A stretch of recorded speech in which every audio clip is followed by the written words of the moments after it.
I'm not sure that we have a disconnect with information, I think. There's definitely a housing issue down there. I'm Yes, not going to ma'am. accept that there's an issue with disinformation or misinformation. We're not going to have, that's not happening. Damn! Yes, ma'am. And so I would just provide you with additional context. That place is going places. And what I mean by that, you know, there's 2 Dodea schools there. There's youth programs. We're building a fire station there. We're talking about housing, the Yes, issues ma'am. with housing, not with the fire station or anything else. But thank you for your time this morning. Thank you, Mr. Chairman, and I yield back. Yikes! The cat got the Sergeant Major of the Marine Corps' tongue as the pressure was applied as he circled around, tried to find the answer and couldn't find it, and then pretty much hung him out to dry in the end. He should have just said he didn't know the answer, but we're going to get into that because this committee had a lot of stuff no one's really talking about, which I think is really important. So this is the U.S. House Armed Services Committee. This is something that was brought together to talk about quality of life with the top enlisted people, which if you don't know anything, top enlisted people are supposed to be the advocates for housing, quality of life of everybody in the military, to try and sit there and be like, we need more things. I don't want to be a peasant begging for change on the corner here and donating my plasma to try and pay my bills. If you guys don't remember, the Sergeant Major of the Army only about 2 years ago had advised you could always use food stamps if you didn't actually have enough money. And that's why things like this exist. And I'm going to break it down. But the fact that this is all poised and professional, and they're like, yes, we are a military doing very good. Very, very, very good. Yes, we are trying to raise the quality of life. And then James Honey, the Master Chief Payouts of the Navy, smacks it down and gave no BS of his thoughts and said, we're not polishing a turd here. The theatrical just thanks for your time stuff and said, give me some response. Play the clip right here. I am honored to represent the 347,000 sailors serving in our Navy today, 48,000 of whom are currently deployed across 109 ships. Your Navy, when called upon, delivers.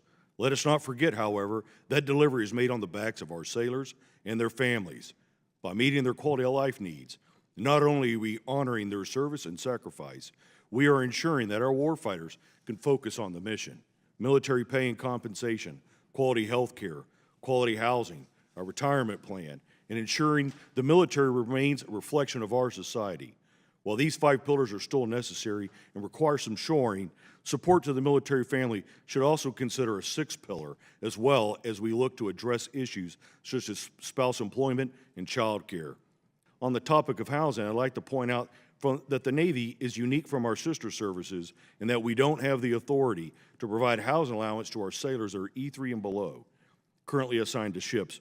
While we appreciate the authorities provided in the FY24 NDAA for those assigned to operational sea duty platforms undergoing a shipyard availability or maintenance periods, the junior sailors who are currently deployed will not be afforded that same opportunity when they return to home port from those deployments. I have spoken to the leadership and the sailors of these deployed units, and this is the top quality of life concern affecting nearly 800 sailors per aircraft carrier. Additionally, access to timely and quality health care is another pillar we need to fortify. In March of 2023, I testified that this was a top concern, and I continue to hear about it today. In March of 2023, I testified that this was a top concern, and I continue to hear about it today. Oh my God! What I've assessed from those conversations that the transformation, the Defense Health Agency was built on the premise of adequate care and services from an extended health network outside our military fence lines that is no longer available or reliable, leading to inadequate and delayed care for our service members and their families. Lastly, in order to retain a highly qualified and professional force, we must examine how we value the jobs of our service members. We have junior sailors in the Red Sea right now, standing watch in combat information centers, who are deciphering which contacts are friendly or pose a direct threat to their ship or those that they're there to protect. That is a level of trust and responsibility and expectations that are placed upon those sailors today, and I believe that pay and compensation should be commensurate with that level of expectation and responsibility. He mentions here Defense Health Agency, which is why a lot of people can't join because the Genesis system is blocking people from coming in. We could talk about that. That's a whole other topic, not this video. But he's like, give these E3 sailors living on the ship. This isn't freaking Carnival Cruise, Norwegian. You're not living like you're in a 5-star hotel. He's like, you work here, sleep here, eat here. You do everything here. Imagine this isn't working from home like the modern Google or Apple employee that's like, great, I get to type from my computer in my PJs. That's not what's happening. He's like, these people need a break to have a change of scenery, which I do appreciate. Also, can we just say the Navy gets to shit in the stick on almost everything? Like, we have a frocking ceremony where people get the rank but not the pay for how many months. We can't have people that are below the rank of E3 if there's no housing available to get housing. We're just forced to figure it the fuck out. And somehow Master Chief here is like, let me try and do something. He's like going to the freaking Bass Pro Shop or REI to go get tents to try and make sure something's happening. I just think that's a little bit too much to ask of one man. Our service senior enlisted leaders, if you could rank order number 1 and number 2, what are the biggest quality of life factors for your service? The Sergeant Major of the Marine Corps' response to this is quite interesting because his problems were not just barracks and pay like every other person had said on the committee, but his response to this prompt is like, is there something, maybe a degradation of what the Marine Corps is offering? Chairman, thank you. I'm going to put pay and compensation aside because I think that's.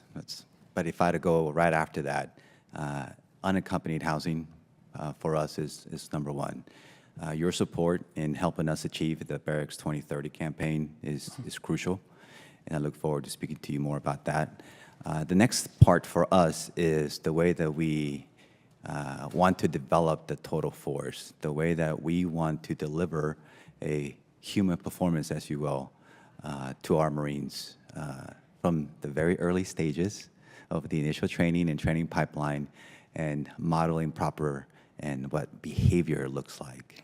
So he says here about the product of the expectations of how you perform or act or whatever else as a barrier for the Marine Corps, which I'm thinking of this. I'm like, so that means the people that are coming in might have character development issues, might have a TikTok dancing in front of the camera issues, but it shows that maybe they're saying the product that is coming out of the Marine Corps is not holding up to par. And maybe, I'll just say this, boot camp's got to get harder. Maybe that's it. Because I'll tell you what, if they're not coming out and you say Marines are made over at Parris Island in South Carolina, or you say MCRD San Diego where it's a lot nicer, you have airplanes flying over, maybe it's just not hard enough. But maybe the standard has had to have dropped, and who knows? I'm just trying to piece things together from what he's saying, because he has a little smirk on his face when he says this that makes you think he's talking about the current generation. The reason why, it depends on who you ask is today's modern military family looks very different. The service member looks different today than it did 30 years ago. You have more single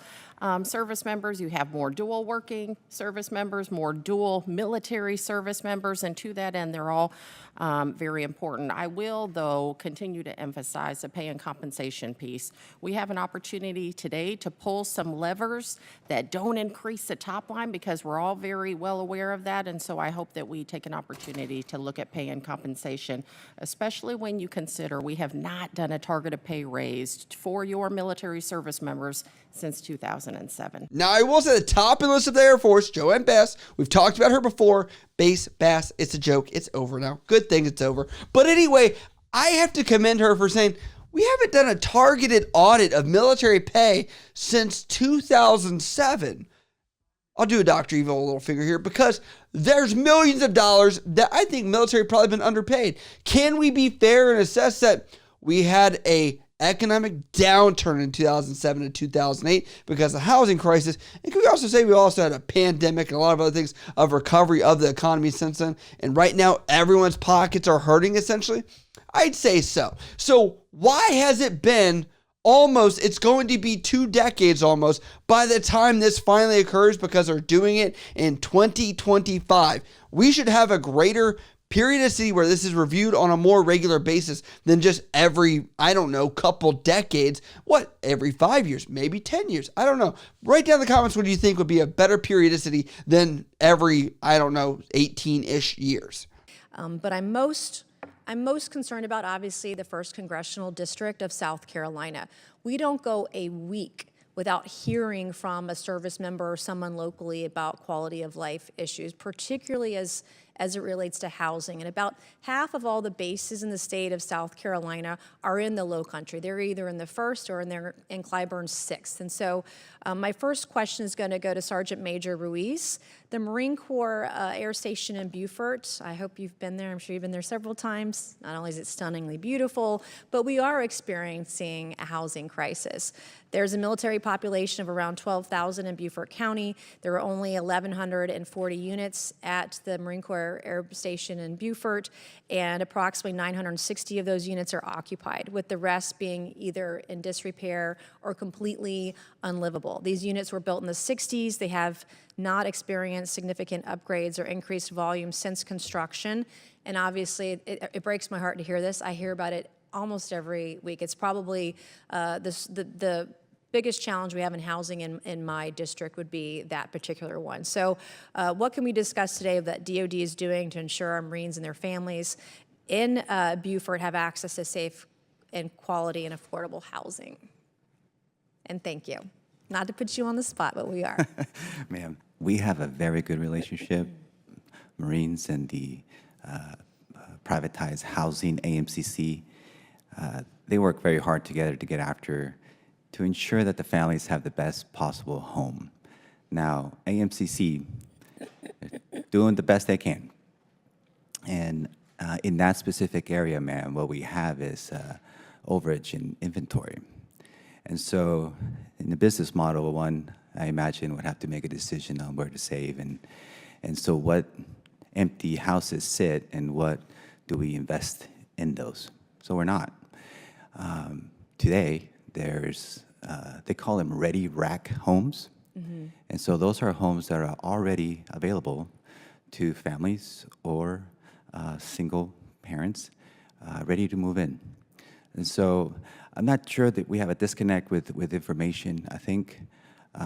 There's definitely a housing issue down there. I'm not going to accept that there's an issue with disinformation or misinformation.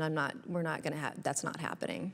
Yes, ma'am. And so I would just provide you with additional context. That place is going places. And what I mean by that, there's 2 DODEA schools there. There's youth programs. We're building a fire station there. Mm-hmm. We're talking about housing, the issues with housing, not with the fire station or anything else. But thank you for your time this morning. Thank you, Mr. Chairman, and I yield back.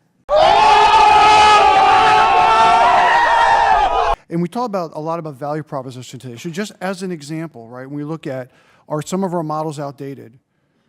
99% of enlisted men and women who have families do not qualify to get reimbursed to have a single-family home. When you look at the BAH anchor points, the only grade that is authorized to get reimbursed to have their own single-family 3-bedroom house, single dwelling, are E9s. So when you talk about value proposition in above and beyond what it means to serve and wear the uniform and cloth of your nation, but from the value proposition perspective, that's kind of what we're offering them. And I think maybe that, right, that's what this panel is about, to have that discussion and rethink, what does it mean? How do we value the propensity to serve and the immense talent and responsibility we place among our enlisted corps? I think it's ludicrous that we determine what are someone's housing allowances at place X, then we subtract 5%. We have to restore that 5%, but every percent is $220 million, I've learned. So comes with a cost. That is 5% that goes back in the pockets of our service members so that they can pay for their housing allowance, fully funded at 100%. We've got to get there, sir. That's to me a no-brainer thing. It also sends a message. To the point from Congresswoman Kagan, there's a pocketbook impact, but then there's a demonstration of caring.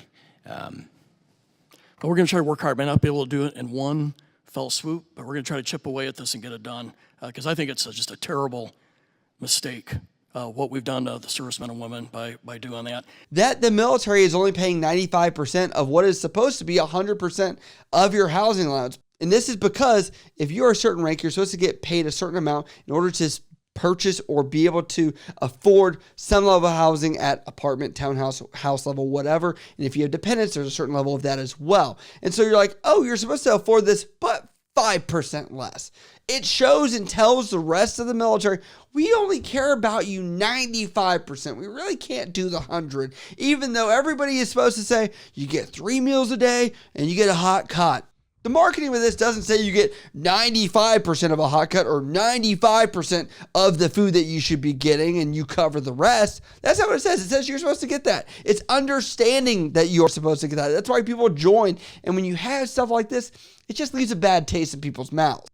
So let's get to the final bits and pieces of this entire thing, where I commend Top Enlisted going to this thing, and I think it's great. However, I want to say we have to understand that, yes, they are responsible for receiving information and being the advocates of this, but Top Enlisted, I love them because they are one thing. They are influencers, and they are supposed to be the pulse on everything that's going on inside the Navy, which I think a lot of these guys do have understanding of that. However, the downfall of that, too, is they are influencers. They are not the bottom line signers. They do not have stars on their collars that are admirals or general ranks to allow these dollars to be passed through. And they're not Congress to be able to approve certain DoD budgets, and so they're advocating on that front as well, which I do commend because it sounds like they've got most of the ducks in a row of what people are looking for. Secondly, the military pay to go up. I commend that. And if you look at the DoD budget, that's great. But we can all agree who gets paid first through the military. Let's wait. Let's hear your guesses here. You're like, maybe the military people, maybe the healthcare. No, it's going to be those military contracts that build the ships, that build the aircraft, that build the whatever. So when you look at the talent management, and they said this just to dumb it down for you, they're like, everybody is leaving because they can make 6 figures out there. Because they've done one enlistment and they have a brain now that the military trained them for, and there's no incentive to stay. Well, that's because you're paying, Congress is paying these military contracts, and that's who's getting paid first. And so they can afford to incentivize the people that are in the military to cross over and get out and have a better quality of life, get paid more, and not deal with the BS of the military. Very simple, doesn't take a whole investigation. And I'm sure you're going to pay probably $2 million for maybe Rand Corps or some other corporation out there to run some cool study to tell you that information. This is where I get to you guys, because this is where the conversation continues. If you'd like to watch the whole entire 2-hour plus meeting of this, feel free to YouTube it. You can look at the committee. They post everything up there. But as always, I'd love to know what your guys' thoughts are on all this information and what has been said in this meeting. And your thoughts do continue that conversation. So as always, if you guys like what I cover here on the channel, hit me up over on Instagram, Snapchat, Twitter, TikTok, down in the comments below. I love you guys. I'll see you next time.